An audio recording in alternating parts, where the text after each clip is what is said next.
Shalom Bapak Ibu Saudara-saudaraku, selamat pagi, selamat bertemu kembali dalam sapaan firman Tuhan buat kita hari ini. Kita masih terus disapa oleh firman Tuhan. Dan saya masih terus memperdengarkan firman Tuhan yang menjadi renungan buat kita. Semoga kita terus dibimbing oleh firman Tuhan. Bapak Ibu Saudara-saudara, hidup kita saat ini semakin hari semakin susah. Penyakit begitu banyak, orang-orang yang membenci umat Kristen, orang percaya juga semakin banyak. Dan saya pikir itu menjadi pergumulan yang tersendiri bagi kita. Dan tetaplah semangat, tetaplah bertahan. Hanya karena orang-orang yang selalu mendengarkan firman Tuhan dan setia kepadanya, dia akan memiliki keselamatan itu. Amin. Bapak Ibu Saudara-saudara, firman Tuhan yang menjadi renungan buat kita hari ini yaitu yang diambil dari Markus pasal yang ke-13 ayat yang ke-13. Tetapi sebelumnya marilah terlebih dulu kita menyerahkan hati dan pikiran kita untuk diterangi oleh Roh Allah. Mari kita berdoa. Kasih karunia dan damai sejahtera dari Allah Bapa dan dari anaknya Tuhan Yesus Kristus itulah yang menyertai hati dan pikiranmu sekalian. Amin. Bapak Ibu Saudara-saudara, Markus 13 ayat yang ke-13 dikatakan demikian. Kamu akan dibenci semua orang oleh karena namaku. Tetapi orang yang bertahan sampai kesudahannya, ia akan selamat. Demikianlah firman Tuhan. Bapak Ibu Saudara-saudaraku, tentunya kita sering mendengar kata hampir menang. Apa artinya hampir menang? Hampir menang artinya kalah. Kenapa orang bisa hampir menang atau kalah? Karena dia begitu cepat untuk menyerah. Dia tidak mau bertahan. Dia tidak memiliki semangat juang yang tinggi. Dan dia tidak berdiri di atas fondasi yang kekal itu, yaitu Yesus Kristus. Itu yang membuat banyak orang ketika mengalami pergumulan, ketika mengalami penderitaan, mengalami masalah demi masalah, ketika mengalami penyakit, surut dari imannya. Apalagi ketika begitu banyak orang yang membenci orang Kristen.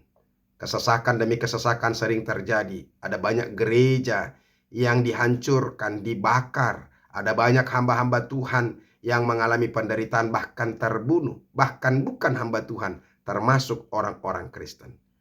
Dulu kita sering sekali mendengar bom dan mungkin juga terima kasih kepada polisi, apalagi Densus 88 yang selalu bekerja keras untuk memutus mata rantai teroris ini.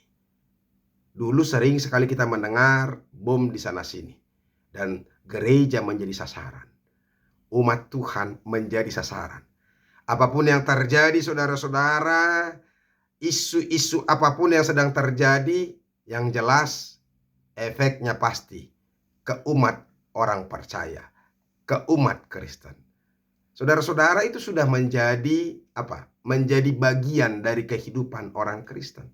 Kita tidak perlu bersedih dan kita tidak perlu kecewa karena memang untuk itulah kita dipilih oleh Tuhan untuk terus bersaksi bagi namanya. Dan banyak orang yang membenci kesaksian itu sehingga segala sesuatu dilampiaskanlah kepada kita. Nah, hari ini firman Tuhan mau mengatakan kepada kita, kamu akan dibenci semua orang oleh karena namaku.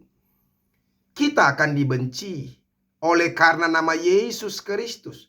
Itu sudah dinubuatkan, itu sudah disampaikan. Oleh karena itu jangan kecewa, jangan kesal, jangan bersedih ketika kita mengalami pergumulan karena Kristus itu sendiri. Sebab itu sudah dinyatakan.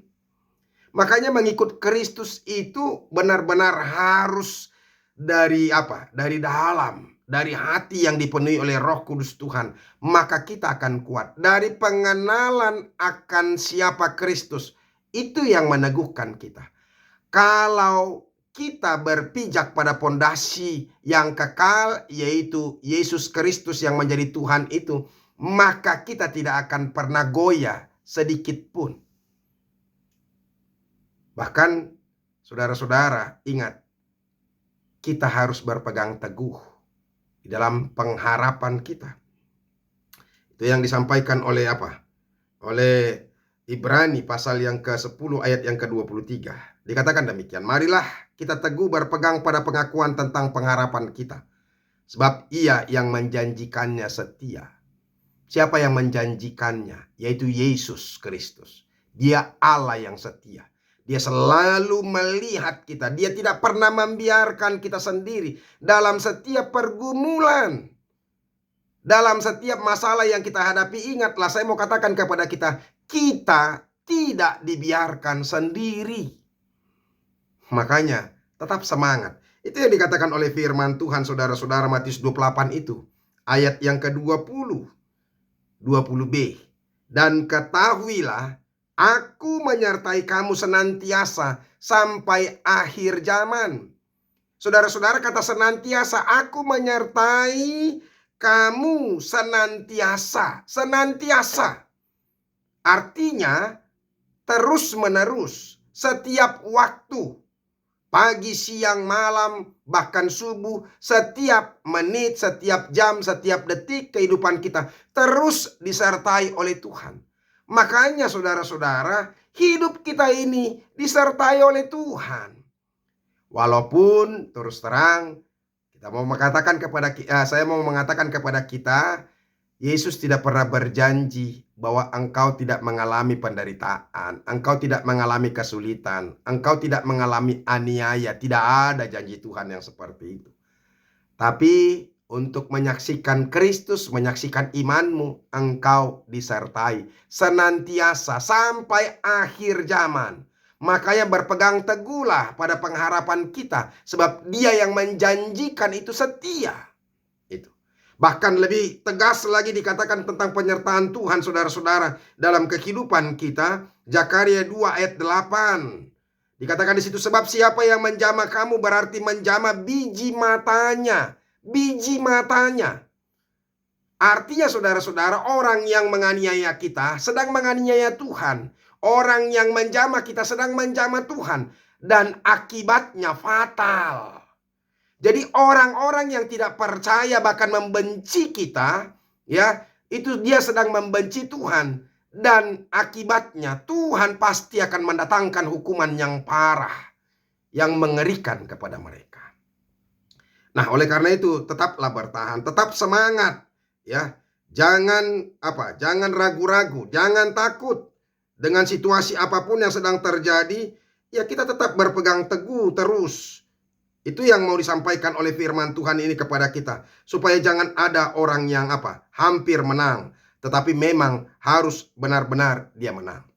Sejarah mencatat, saudara-saudara, setiap banyak orang, tokoh-tokoh Alkitab, ya, Matius, Lukas, Petrus, Yohanes, siapa lagi? Paulus mengalami penderitaan begitu berat, ya, dan begitu mengerikan, mereka sampai mati. Yakobus juga, Matias juga, ya. Itu pergumulan, ada yang diseret, ya, di atas batu-batu sehingga kepalanya pecah. Ada yang harus disalib seperti Petrus yang kepalanya dibawa. Ada Yohanes yang digoreng dalam panci besar yang berisi minyak, walaupun dia tetap bisa hidup, tapi kemudian akhirnya mati juga. Ada Rasul Paulus yang mengalami penderitaan terus, di penjara, disiksa, ya, walaupun kepalanya akhirnya dipenggal. Tapi mereka tetap bertahan. Karena apa? Karena mereka memiliki memiliki dasar pengharapan yang teguh, yaitu di dalam di dalam Tuhan Yesus Kristus. Mereka berpijak di pondasi yang benar, pondasi yang kekal itu, yang tidak bisa dirubuhkan, tidak bisa dihancurkan, yaitu Kristus itu sendiri. Dan mereka tidak menyerah. Itu. Makanya saudara-saudara, sekali lagi firman Tuhan ini mau mengingatkan kita, jangan menyerah.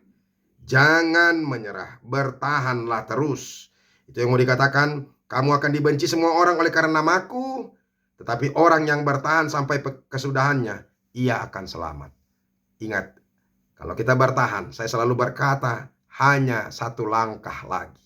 Hanya satu langkah lagi, maka kita akan sampai ke dalam kerajaan Allah. Semoga kita kuat. Tuhan Yesus memberkati. Amin.